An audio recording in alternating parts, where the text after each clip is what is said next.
Здраво и добро дојдовте во уште едно предавање по општа хемија. Во оваа епизода ќе збориме за електронот. Во минатата епизода зборевме за квантно-механичкиот модел и го спомнавме електронот на кратко, но оваа епизода ќе биде посветена само на него. Електронот го пишуваме со ознаката E-, минус бидејќи има негативен полнеж. Сега електронот обично го цртавме, односно јас го цртав како едно топче. Односно можеме да го рачунаме како честичка. Но тоа што е интересно е што електронот е и честичка, но е и бран. Сега ова може многу од вас да ве збуни, како тоа е бран, не е топче, како тоа може да стои во одредени орбити. Ова е многу интересен концепт и тешко е да се стави во глава како електронот истовремено е и честичка и бран. Ова важи исто и за фотоните. Фотоните се носачи на светлина, и тие се истовремено и честичка и бран. Имаат двојна природа. Или можете да си ги замислите како честичка во која има бран. Како сакате.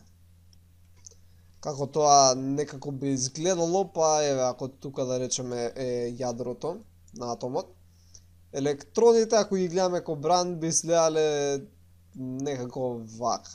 Значи тука имаше електрон, тука имаше електрон, тука имаше електрон.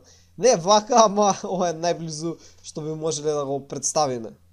На кого му текнала оваа идеја дека електронот е и бран и честичка, тој бил Луис де Броли.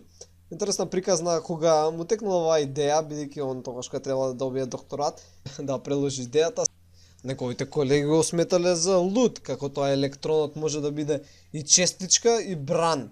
Како тоа првпат било слушнато, но пред да му ја бутнат идејата, ја предложиле, му ја пратиле на Алберт Ајнштајн, и Алберт Ајнштајн кој ја видел бил, вау, ова објаснува многу од нашите модели, и тогашка Луис де Броли станал Што ни покажува тоа дека тие се како бран? Сега може едноставен пример како се однесуваат тие како бран. Ако земеме некој тесен премин, некој тесен отвор, да го цртам дека со црвена боја, и пуштиме електрони. Сега ќе ги нацртам како бранови, како тоа би изгледало. Значи поминува еден електрон и прави бран вака. Нели? И ако помине друг електрон, тој ќе прави бран на истиот принцип.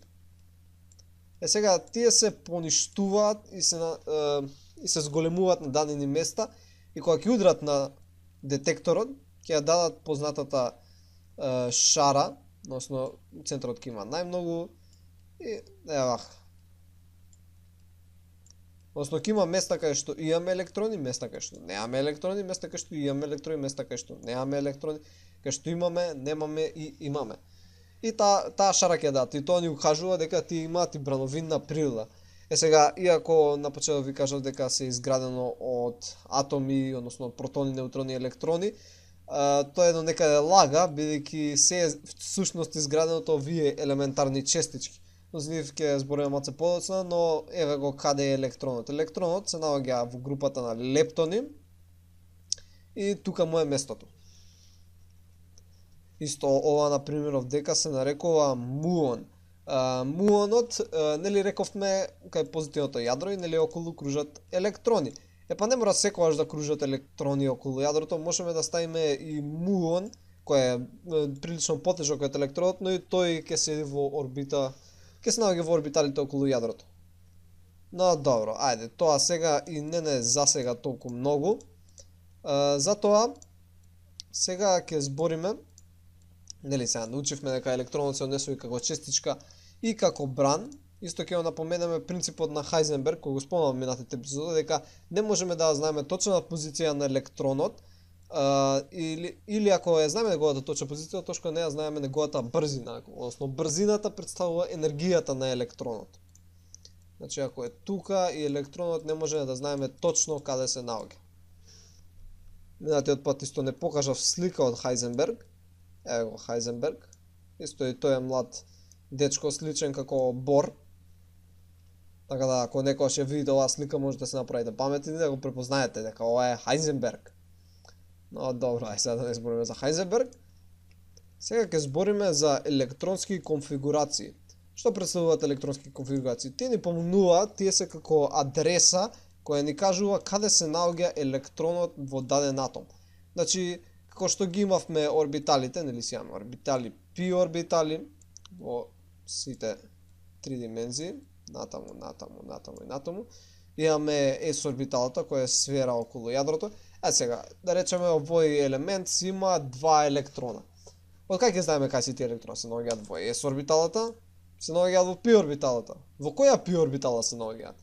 Затоа и се потребни електронски конфигурации кои ни кажуваат кај секој атом каде се наоѓаат електроните и каков им е спинот. Пред да пополнувате електрони, сигурно треба да знаете кој атом колку електрони има. Како тоа ќе го знаете?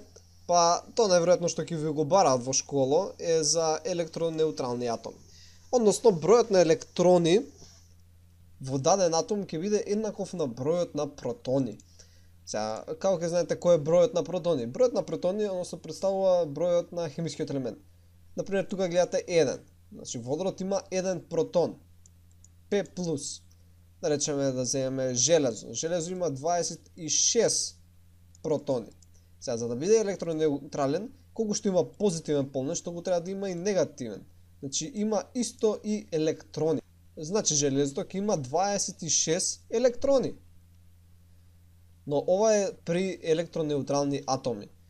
Секогаш постојат атоми кои имаат формални полнежи, односно имаат електрон плюс, електрон минус, но тоа во моментов не ни интересира.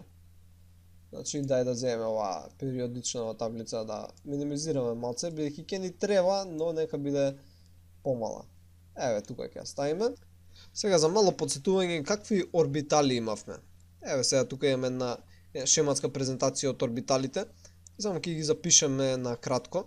Значи, овие беа S орбитали. S орбиталите може да соберат само два електрона. Значи, во S орбиталите имаме два електрона, овие се P орбиталите. Во P орбиталите можевме да имаме 1, 2, 3, 4, 5, 6 електрона. Значи, собираат 6 електрона. D орбиталите, тие може да соберат до 10 електрона. Сега, како се пополнуваат? Тие се пополнуваат, пред се пишува бројката на подслојот, па се пишува буквата на орбиталата, па се пишува бројот на електрони кои се наоѓаат во нејза. Сега ќе ставиме тука една шема која би ви препорачал да запамтите, прилично лесно да се запамти, како се пополнуваат орбиталите и според оваа шема ќе ги пополнуваме. После ќе објасниме зошто е таа шема. Значи, ајде да пробаме со конкретен пример. Значи, да земеме да пополниме електронска конфигурација на јаглерод. Еве го јаглерод тука, јаглерод е шести по ред. Значи, тој има 6 протони, односно има 6 електрони. Првин ја пополнуваме 1s. Значи, пишуваме 1s. Во s можеше да собере 2 електрона. Значи, тука се пишува двојката. Добро, веќе сме пополниле 2 електрона. Треба да стигнеме до 6 електрона. Значи, јаглерод требаше да стигнеме до 6. Значи, сме пополниле 1s. Сега наредно, како иде стрелката? Наредно ни е 2s. 2s. 2s е s бидејќи тоа можеше да пополни 2 електрона. Ги пишуваме 2 електрона. Значи, до сега сме до 4. 2 плюс 2, 4. Значи, останали уште 2. Наредно останува 2p. Значи, идеме на 2p. Колку треба, уште колку ни остане? Значи, 2 плюс 2, 4. Треба да стигнеме до 6. Ни останале уште 2. Иако p може нели да пополни до 6 електрона, ние ги пополнуваме само првите 2 електрона. Сега, како изгледа ова, да го нацртаме со квадратчиња. Што мислам со тоа? Еве ја еден S орбиталата. Тоа ја цртаме со едно квадратче. S орбиталите ги цртаме со едно квадратче, P орбиталите ги цртаме со 3 квадратчиња. Најчесто ги бележиме со X, Y и Z. Зошто е тоа така? Тоа е по едно квадратче за секоја ориентација. Значи имаме X поската, по X оската. Гледате овдека во сликава. Овдека се P орбиталите по X оската. Овдека е X. Значи насочи се во таа насока. Тука може да пополниме во X насоката, може да пополниме 2 електрона. Едно квадратче. За S нели може да пополниме 2 електрона, значи тоа е едно квадрат. Едно квадратче претставува 2 електрона. Имаме Y. y представува по y-оската. Еве y, еве y-оската. Z квадратчето е по z-оската. Z-оската иде овдека нагоре, ова е z-оската. Како сега ги пополнуваме? Електроните ги пишуваме со стрелки. И електроните имаат спинови. За да ви објаснам што е спин е прилично комплицирано, тоа е веќе квантна физика, но едноставно сметете си го спин, како што е англискиот збор, да се врти, и имаме спин нагоре и спин надоле. Сега електронот навистина не се врти, но така го пишуваме. Добро, ајде сега да ги пополниме електроните. Значи во еден S можевме да пополниме 2 електрона и 2 беа пополнети. Значи пишуваме еден електрон, една стрелка нагоре и уште еден електрон. Сега, гледате да ги напишав во спротивни насоки. Зашто не ги напишав и двете да идат во иста насока? Тоа е правило, кое ќе треба да го запамтите, тоа е принципот на Паули. Односно, не може два електрона во еден ист атом да имаат исти вредности за сите 4 квантни броеви. Тие 4 квантни броеви се тие кои ги напоменав во минатото видео. Главен квантен број, орбитален, магнетен и спински квантен број. Но навистина не морате да знаете што се, едноставно електроните не може да се исто насочени во едно исто квадратче. Значи секогаш мора да бидат различно насочени. Добро, значи тука веќе пополнивме 2 електрона. Наредно следи 2s. 2s и тука ќе пополниме 2 електрона. Еден електрон нагоре, еден електрон надоле. Сега, овдека станува интересно. Сега доаѓа x, y, z. Не остана уште 2 да ги пополниме. Но како ќе ги пополниме? Значи тука ќе пополниме 1, тука ќе пополниме вака надоле, или пак, еве тука сега ќе нацртаме ново, еве квадратче. Сега овие тука со црвена ќе ги нацртам, да ќе пополниме вака, тука еден нагоре, тука еден надоле. Или пак, трет случај, каде што еве пак ќе ги нацртаме исто, но електроните ќе ги пополниме еден нагоре и уште еден нагоре. Кој од овие е точниот избор? Ако рековте дека е под В, односно третото, во право сте. Односно, зошто е тоа така? Тоа е така поради Хундовото правило. Хундовото правило гласи дека најстабилна конфигурација во подслојот е оној каде што електроните се оној со најголем број паралелно насочени електрони. Затоа не го пополнуваме вака, бидејќи овој не е паралелно насочен. Не го пополнуваме вака, бидејќи овој електрон не е паралелно насочен. Него првим ги пополнуваме сите празни квадратчиња, по кога ќе се исполнат сите празни квадратчиња со паралелно насочени спинови, тогаш кога се враќаш пак од почеток и ги дополнуваш другите. Односно, како сега ќе биде конфигурацијата на јаглерот. Значи, тоа доставам си е точно. И сега, во 2π орбиталата, значи ова е 2π орбиталата, имаме 2 електрона, барка јаглерот. Значи, едниот ќе биде нагоре насочен и уште едниот ќе биде нагоре насочен. Овдека не ги ставив. Да ги затворам квадратчињата. Ова е x, y и z. Значи, каде би се наоѓале електроните во овој атом? Тоа представуваат електронска конфигурација. Каде можеме да ги најдеме електроните за даден атом? И тоа би било прилично се за денешно видео. Но не се плашите, иако мислите, ако не го разбравте овој концепт како работи, во наредното видео ќе решиме повеќе примери и најверојатно и ќе се разјасни. Во денешно видео е важно да запамтите дека електронот не е само честичка, него има и брановинна природа и дека електронска конфигурација ни представува каде се наоѓа електронот во атомот.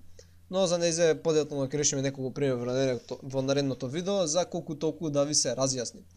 Ви благодарам што гледавте, ако сметате дека научивте нешто, стиснете лайк, сабскрајбнете, споделете со пријатели и ќе се видиме во наредното видео и како секогаш останете љубопитни. Поздрав!